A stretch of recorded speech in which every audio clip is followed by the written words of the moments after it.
Harmonie Mutuelle et la Chambre de métier de l'artisanat des Pays de la Loire vous présentent votre podcast Bien-être et santé des dirigeants.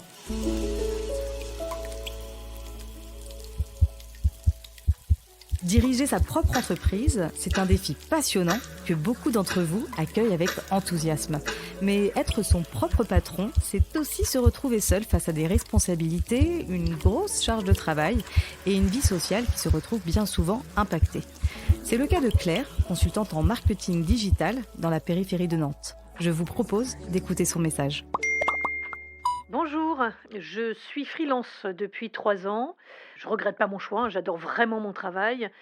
Cependant, je me sens souvent seule, alors aussi bien professionnellement face à mes défis de chef d'entreprise, mais seule aussi socialement. Est-ce que vous auriez des conseils? Tout d'abord, merci Claire pour votre message. C'est vrai qu'être indépendant, ça a ses avantages, mais aussi ses inconvénients. On est là pour en parler et vous proposer des solutions avec nos deux experts. Aurélien, responsable du marché entrepreneur du Pays de la Loire au sein d'Harmonie Mutuelle. Bonjour Aurélien. Bonjour à toutes et bonjour à tous. Et Meriem, qui est à vos côtés. Bonjour. Bonjour Mallory, bonjour à tous. Vous êtes experte en prévention santé des chefs d'entreprise au sein de la CMA, la Chambre de métier et de l'artisanat des Pays de la Loire. Merci d'être avec nous pour répondre aux questions de nos auditeurs. Alors cette question de la solitude, voire de l'isolement, elle est fréquente chez les dirigeants, n'est-ce pas ? Oui, c'est un vrai sujet. D'ailleurs, les chiffres en témoignent. En 2024, une enquête a été réalisée par Harmonie Mutuelle et la Chambre des métiers de l'artisanat des Pays de la Loire. 46% des dirigeants des TPE, les très petites entreprises, ont indiqué se sentir isolés. Et 54% d'entre eux ont affirmé que ça leur arrivait souvent, voire très souvent, de ressentir ce sentiment de solitude. Pourtant, cette solitude, on va le voir, ce n'est pas une fatalité. Alors pour y remédier, quels sont les premiers conseils que vous pourriez apporter à Claire et aux dirigeants qui se trouvent dans la même situation ? Alors, mon premier conseil, ce serait d'intégrer un réseau de proximité dédié aux entrepreneurs. Et, dans le cas de Claire, pourquoi pas un réseau dédié aux femmes chefs d'entreprise, parce que ça peut engendrer des questions spécifiques. Vous pouvez d'ailleurs vous rapprocher d'un ou d'une mentor pour obtenir des conseils stratégiques, mais aussi du soutien émotionnel. Ce qui peut être bénéfique aussi, c'est d'adhérer à un syndicat professionnel. Enfin, une autre idée, ça peut être de vous rapprocher de la Chambre de métier de l'artisanat et de la Chambre de commerce et d'industrie. Ce sont des structures qui proposent des formations, des ateliers ou encore des événements. Vous pouvez aussi rencontrer des conseillers qui sont là pour vous apporter un point de vue neutre et du soutien régulier. Alors une autre idée pour briser l'isolement, ça peut aussi être de se tourner vers différents types d'espaces ou encore des événements professionnels.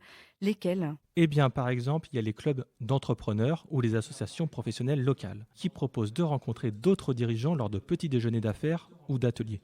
On peut aussi participer à des after-work, à des conférences ou encore travailler dans un espace de coworking pour ne pas rester seul à son bureau, chez soi, toute la semaine. En effet, ça peut permettre de collaborer sur des projets communs ou de rencontrer de futurs partenaires, voire des clients.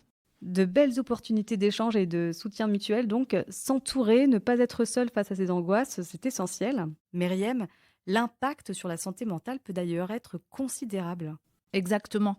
C'est pour ça qu'il est essentiel de s'accorder du temps personnel. Prendre soin de soi, c'est bénéfique pour la santé mentale et ça peut même renforcer votre réseau. Gardez en tête que prendre le temps, ce n'est pas une perte de temps. Bien au contraire, c'est du temps que vous prenez au service de votre entreprise.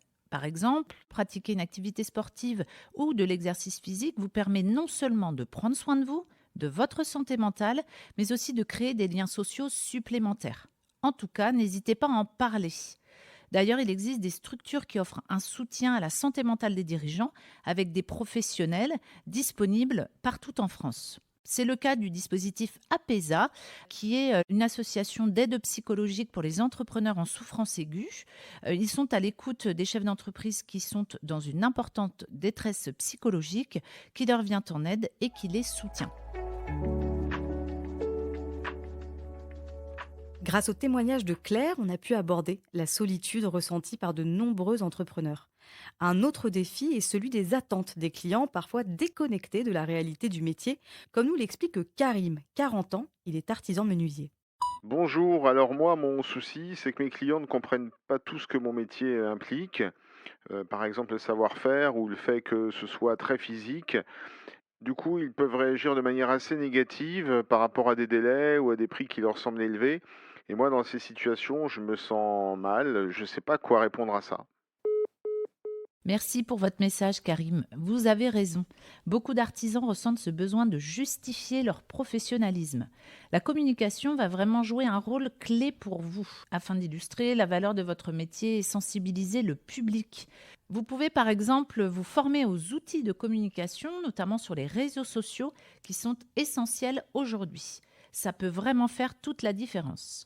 Et pour sensibiliser vos clients, mais aussi votre entourage, aussi bien sur les réalités que sur les défis du métier d'artisan, vous pouvez également organiser des visites de votre atelier et ainsi mettre en avant tout votre savoir-faire. Oui, et c'est très important, ce n'est pas parce qu'on exerce un métier passion que celui-ci se fait sans difficulté, bien au contraire, il faut donc valoriser cette passion, mais aussi éduquer aux défis rencontrés. Exactement, tout en gardant à l'esprit que cette passion ne doit pas se faire au détriment de l'équilibre entre votre vie professionnelle et votre vie personnelle. Et d'ailleurs, ça tombe bien, c'est l'une des thématiques de notre prochain épisode. Je vous invite d'ailleurs à découvrir l'ensemble de notre série de podcasts consacrés à la santé et au bien-être des dirigeants. Merci Myriam et merci Aurélien pour votre écoute et vos conseils. Merci. Merci à vous. Et merci à vous, chers auditeurs. On le rappelle, la santé de votre entreprise passe aussi par la vôtre. Et vous l'aurez compris, votre santé mentale est tout aussi importante que votre santé physique. Alors au quotidien, prenez soin de vous et ne restez pas seul face à vos défis. Des solutions existent et nos experts sont là pour vous accompagner. Merci pour votre écoute et à bientôt. À bientôt.